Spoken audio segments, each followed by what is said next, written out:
Unfair Injustice. Oleh persoalan kita.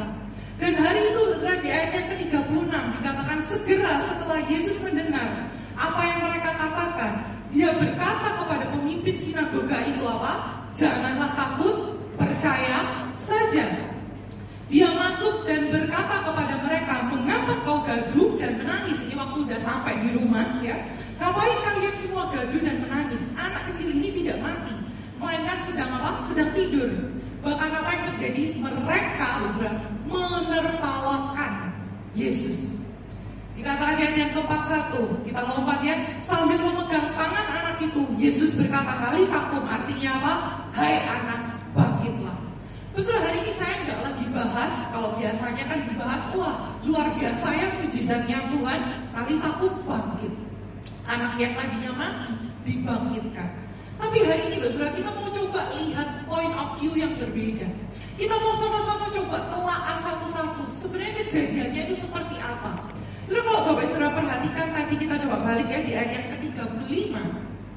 Dikatakan demikian, ketika Yesus masih berbicara. Pertanyaannya apa saudara? Bicara sama siapa? Ada yang tahu? Berbicara sama siapa saudara? Saudara kalau Bapak Saudara baca ya di Bible kita, ternyata dalam satu perikop itu dicatat 2 kisah.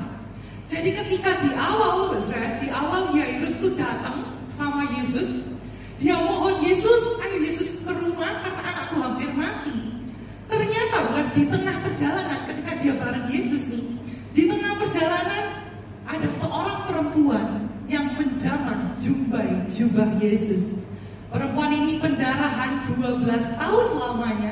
Dan saat itu terjadi, Yesus tuh bahkan noleh, Yesus tuh bahkan apa? Tanya ke semua orang gitu ya, siapa yang menjamah jubahku? Betul ya?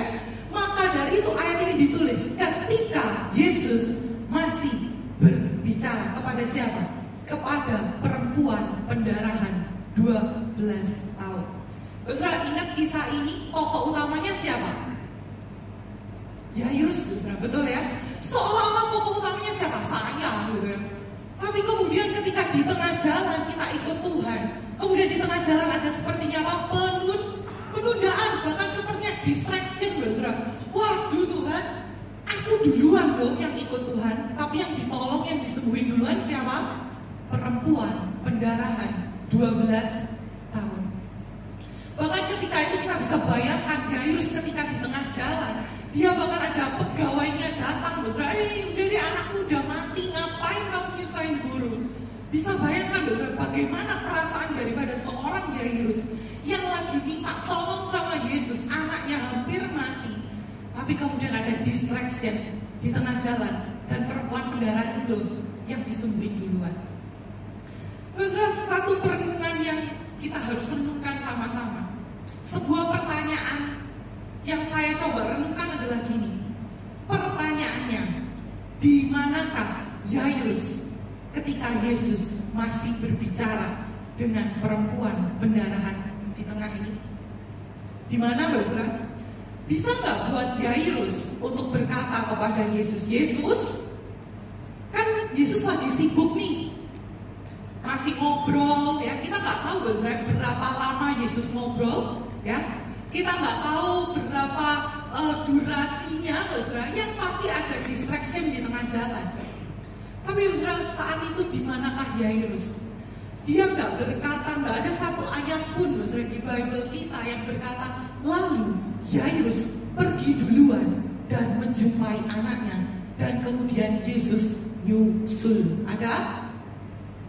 Nggak ada, saudara. Bisa nggak buat Yairus untuk berkata, Yesus, aku tak pergi duluan ya, pulang duluan ke rumah, karena anakku hampir mati, Yesus. Jadi aku tak duluan, nanti Yesus cepetan ya.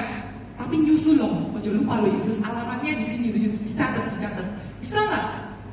Saya rasa Yesus bakal marah nggak? Oh kamu itu, apakah bakal marah? Saya rasa Yesus yang penuh dengan kasih, nggak akan marah.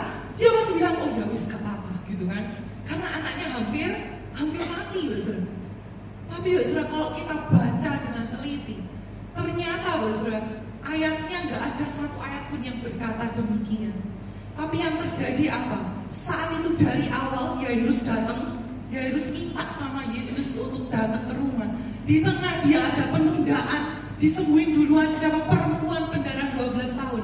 Yairus di mana, Bu? Tetap di samping Yesus. Terus saat itu Yairus gak mau pergi duluan. Kenapa? Karena saya percaya, Bu, Yairus hari itu mungkin tahu, walaupun dia pergi duluan, tapi kalau nggak bareng Yesus itu percuma, Bu. Hari ini, Bu, kadang kita merasa, wah ada situasi yang hampir mati. Kemudian kita merasa, aduh kelamaan gitu ya. Kan kita cari cara manusia, Bu. Kita cari andalkan kekuatan kita. Kita merasa bahwa kita bisa menyelesaikan persoalan kita sendiri. Tapi saya percaya, Bu, kalau kita pergi, tapi kalau tanpa Yesus itu percuma, Bu. Amin. Itu sebabnya hari ini, di